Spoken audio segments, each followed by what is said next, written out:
थी मेरी थी, मेरी बच्ची ऐसी नहीं थी, मेरी बच्ची ऐसी नहीं थी जैसी मेरे माँ थी।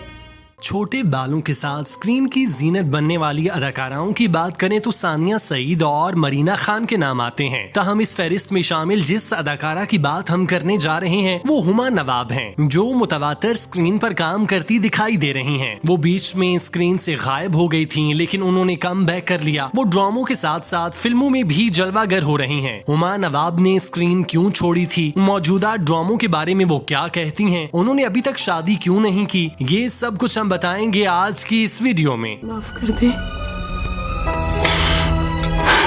मैंने आपको बहुत दुख दिया ना अम्मी, बल्कि मैंने आपके दुखों में इजाफा किया है ना। पाकिस्तान टेलीविजन ने सन 1990 की दिहाई में हवाएं ड्रामा टेलीकास्ट किया था, जिसके हिदायतकार हैदर इमाम रिजवी थे और इसे फरजाना नदीम सैयद ने तहरीर किया था। जबकि हुमा नवाब के अलावा बकिया कास्ट में तलत हुसैन, गजाला कैफी, महमूद अली, फरीद नवाज बलोच, कैसर खान नजामानी, कोमल रिजवी और काजी वाजिद शामिल थे। इस ड्रामे की कहानी एक ऐसे शख्स के गिर्द घूमती है जिसको कत्ल के झूठे इल्जाम में गिरफ्तार किया जाता है और सारा खानदान बिलखुसूस बेटी ये इल्जाम खत्म कराने की कोशिश करती है। इन दिनों अक्सर तज्जियों में इस कहानी को बेनजीर भुट्टो और जुल्फिकार अली भुट्टो से जोड़ा गया। इस ड्रामे के बारे में हुमा नवाब ने कहा था कि ड्रामे की कहानी कहीं कहीं बेनजीर से मिल रही थी। एक लड़की है नडर सी, अब मैं बेनजीर तो नहीं बन सकती, उनसे मुतासिर जरूर थी और वो किरदार अच्छा रहा। हुमा नवाब सन 1982 से ड्रामा इंडस्ट्री से वाबस्ता थी, लेकिन 90 की दिहाई के बाद वो अचानक स्क्रीन से लापता हो गयी। कहा जाता है कि हुमा नवाब बैरून मुल्क चली गई थी और वहाँ उन्होंने दिलचस्प मुलाजमतें की। हुमा नवाब के बकौल मैंने आजादी का फायदा गलत नहीं उठाया बल्कि उसे एंजॉय किया। अपनी मुलाजमत के बारे में उन्होंने बताया कि स्टूडियोज का हार्डवेयर स्टोर था, हम वहाँ इंटीरियर डिजाइन देखा करते थे, फॉर्मेट बनाना, कलर स्कीम्स बनाना। वहाँ 13 साल मैंने यही मुलाजमत इख्तियार की और ये बहुत दिलचस्प थी।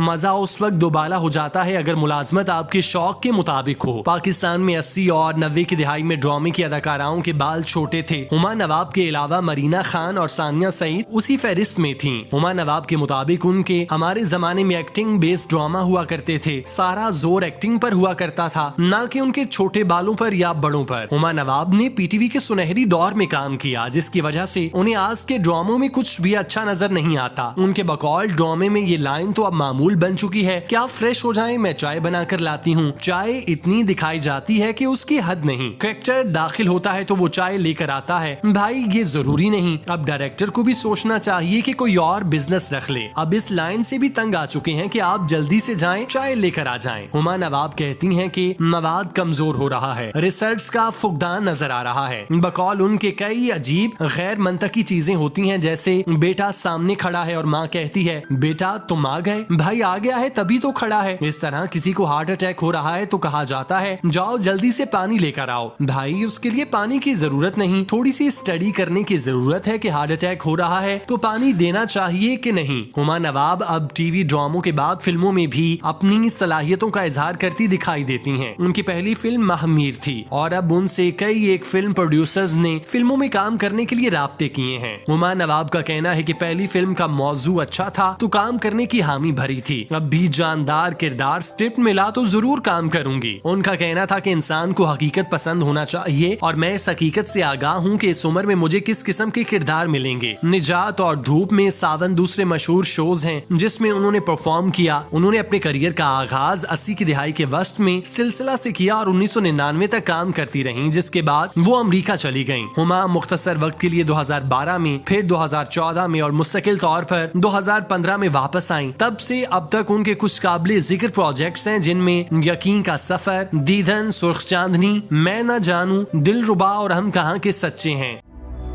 झूठ मत बोलो तुम मुझसे, मैं तुम्हारी माँ हूँ, अच्छी तरह से जानती हूँ तुम्हें याद होगा बचपन में जब तुम मुझसे झूठ बोलती थी इसी तरह आंखें नीचे झुका के, पकड़ी जाती थी तुम। 2012 में वो अपनी वालिदा की ख्वाहिश को पूरा करते हुए पाकिस्तान वापस आईं और खून के कैंसर में मुब्तला होने के बाद अपने शौहर के पास दफन होना चाहती थीं। हुमा नवाब के मुताबिक वो सन 2014 में पाकिस्तान लौटी। वो कराची आईं और दोबारा ड्रामे करना शुरू किए। उसके बाद उनका आना जाना लगा रहा और अब गुज़श्ता 3-4 बरसों से वो पाकिस्तान में हैं। हुमा ने स्कूल में थिएटर स्टेज ड्रामे किए और चांद ग्रहण उनका सबसे कामयाब ड्रामा था। अयाज नाइक के साथ उनकी जोड़ी काफी मशहूर थी। वो अपनी तेज आवाज के लिए मशहूर थी जो उन्होंने ड्रामाई कामों में अदा किए। मजबूत किरदारों के लिए मौजू है। वो अपना ज्यादातर वक्त अपने बहन भाइयों या दोस्तों के साथ गुजारती हैं। वो क्लासिकल ड्रामे और फिल्में म्यूजिक देखना पसंद करती हैं। हुमा नवाब इंडस्ट्री की उन अदाकाराओं में से एक हैं जिन्होंने उम्र गुजर जाने के बावजूद शादी नहीं की। इस बारे में एक इंटरव्यू में उनसे इस उम्र में भी सिंगल रहने की वजह पूछी गई। उन्होंने अपनी शख्सियत के कुछ राजों से पर्दा उठाया। शादी न करने की वजह के बारे में बात करते हुए उन्होंने कहा कि सच पूछे तो शादी न करने का कभी पछतावा नहीं होता। उन्होंने मजीद कहा कि वो एक ऐसी शख्सियत हैं जो आजादी से मोहब्बत करती हैं, हालांकि वो आजादी का कभी गलत इस्तेमाल नहीं करेंगी। हुमा नवाब ने इंकशाफ किया कि वो खुद को जानती हैं और किसी के कंट्रोल में नहीं रह सकती। अगर वो शादी कर लेती हैं तो वो अपने शौहर, बच्चों और सबके साथ इंसाफ नहीं कर पाती। वो हैं जो किसी के कंट्रोल या गलबे वाले रवैये को पसंद नहीं करती। इस तरह उनकी शादी करना नामुमकिन है। हुमा नवाब का कहना है कि हर इंसान को इस तरह जीने का मसावी हक हासिल है जिस तरह वो जीना चाहता है। कोई मुदाखलत नहीं होनी चाहिए। आप किसी को शादी के लिए दबाव नहीं डाल सकते।